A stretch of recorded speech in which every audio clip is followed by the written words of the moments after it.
Hello everyone, welcome back to my channel. I'm Dave Strohmeyer with Saddle Up Shooting, your host. Today I hope to have a good one for you. The problem with having so many different rifles and so many different calibers, and you're a hand loader, so you work up probably 10 to 15 to 20 different loads for each specific rifle. Some of them kind of get left out. Well, that's where we are today. So if you're a 6.5 Grendel lover, I hope this is going to be a good one for you today, because I've got several different loads that I need to shoot. Some of them I just need to shoot up because they didn't work out as good as others. Alright, target set up at 100 yards. Let's saddle up, get shooting.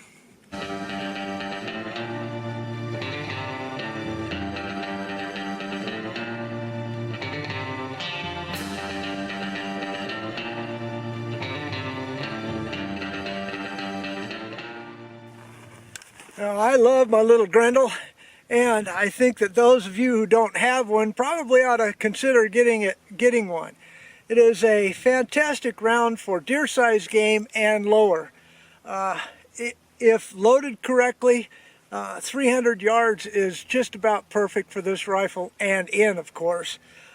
For young shooters, hardly any recoil, but a potent enough bullet to go ahead and and take your game and take it home.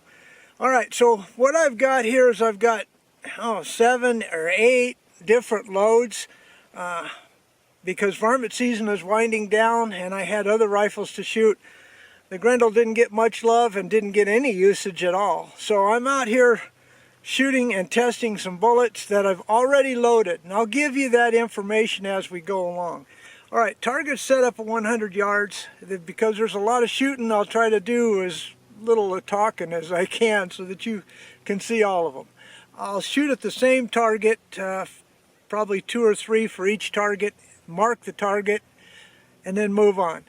Alright, let me go turn on the camera down there. Let's go. Okay, first up is the 90 grain Spear TNT. This has a Power Pro varmint load. And according to the box here, the speed is 3,029 feet per second. So who said that little cartridge can't get up there? All right, here we go. See the target on the left, get the parallax correct. There we go.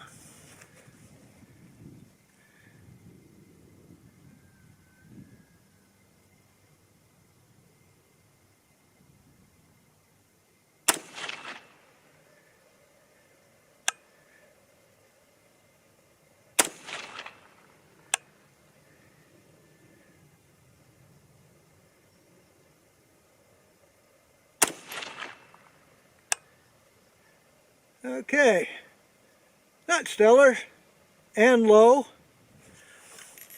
but at 100 yards, bullets going real fast, it tends to shoot low. Okay, so the next up here will be 90 grain Nosler using benchmark powder. Let me go mark that target. Okay, 90 grain Nosler ballistic tip that does not say that this is a varmint bullet, so it may be a crossover. These are going to be traveling, according to my box, 3,054 feet per second using benchmark powder. All right, here we go.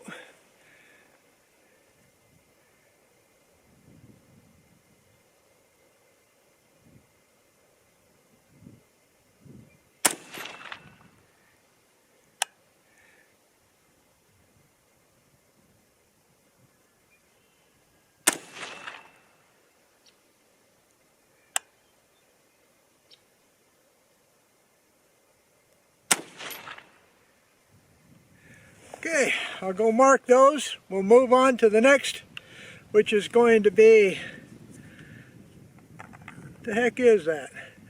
Oh, looks to be a Nosler 95 grain.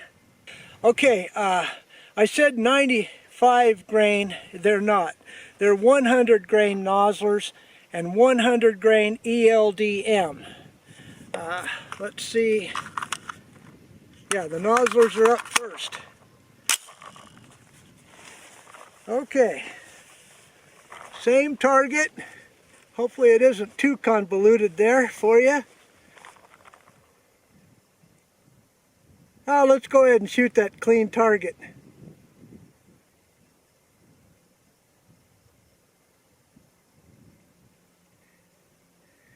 All right, easy now.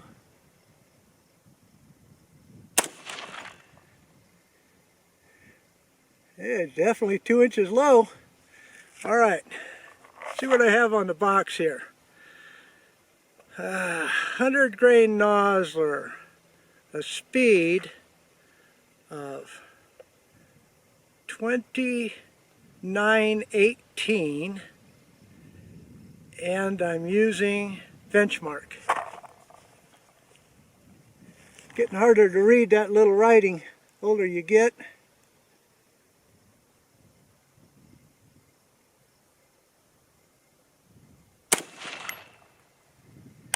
That one went dead on. How's that?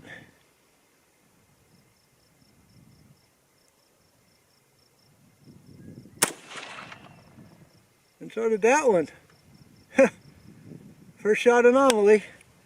Okay, reset up. Now we're going to do the 100 grain ELDM. I actually have 2 sets of the ELDMs to shoot. So come back.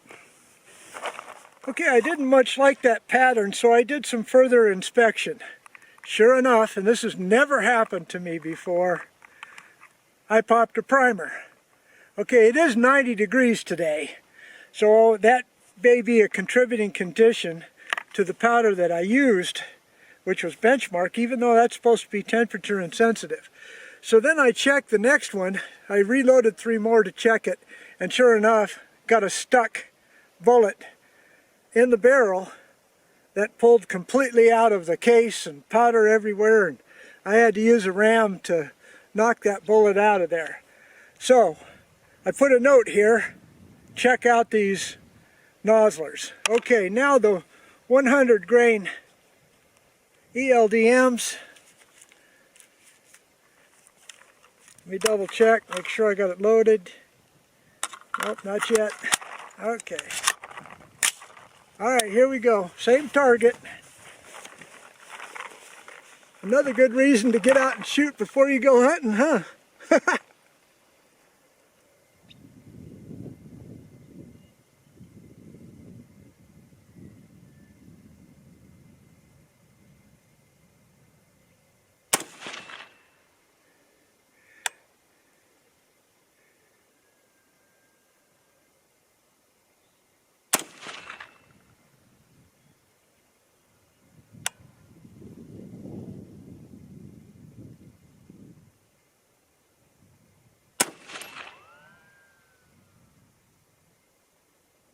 Wow.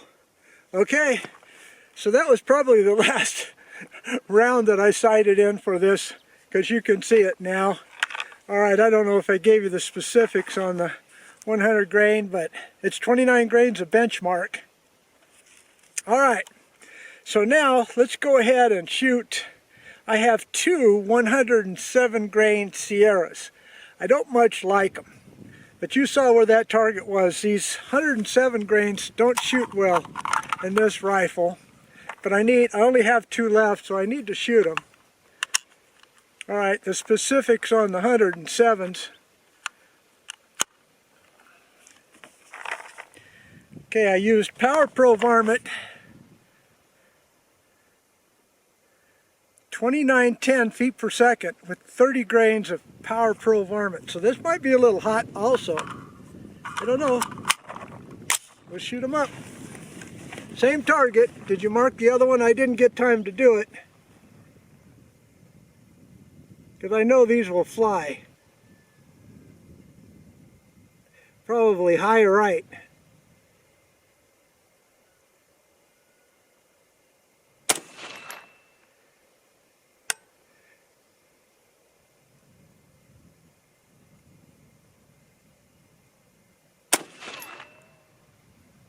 Yeah, did you see that second one?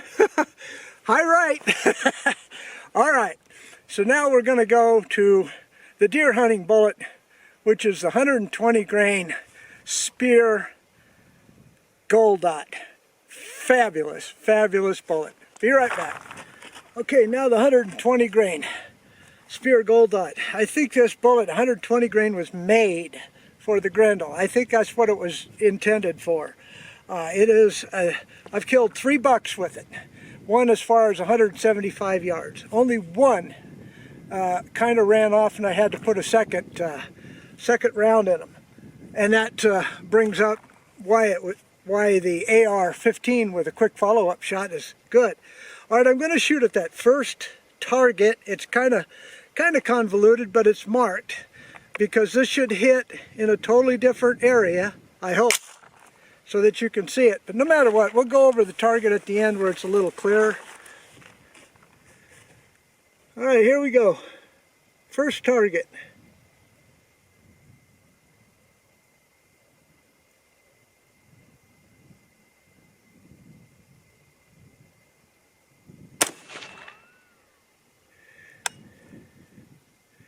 Okay, you can clearly see that one, so let's see how the rest land.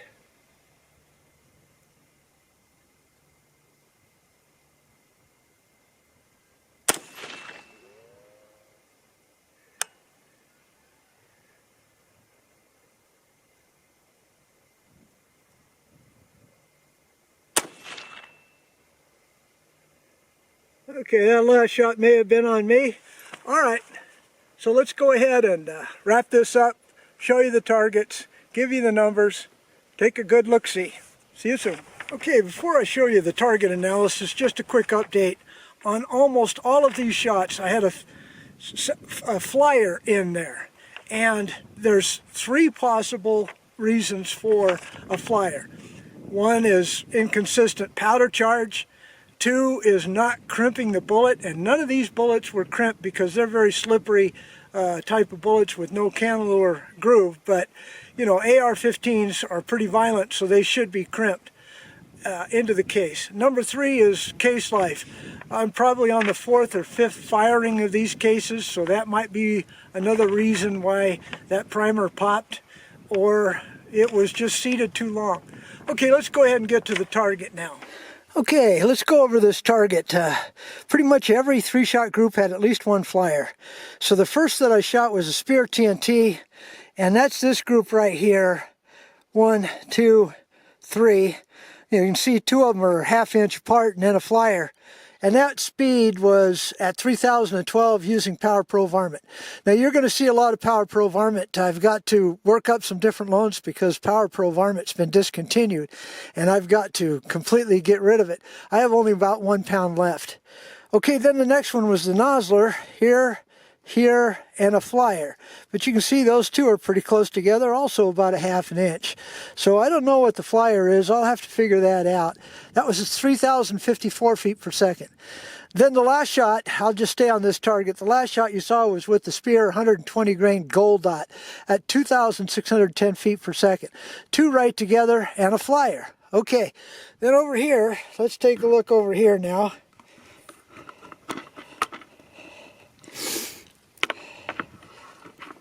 All right, let's see. The first one I think I shot was a 100 grain Nosler Ballistic Tip.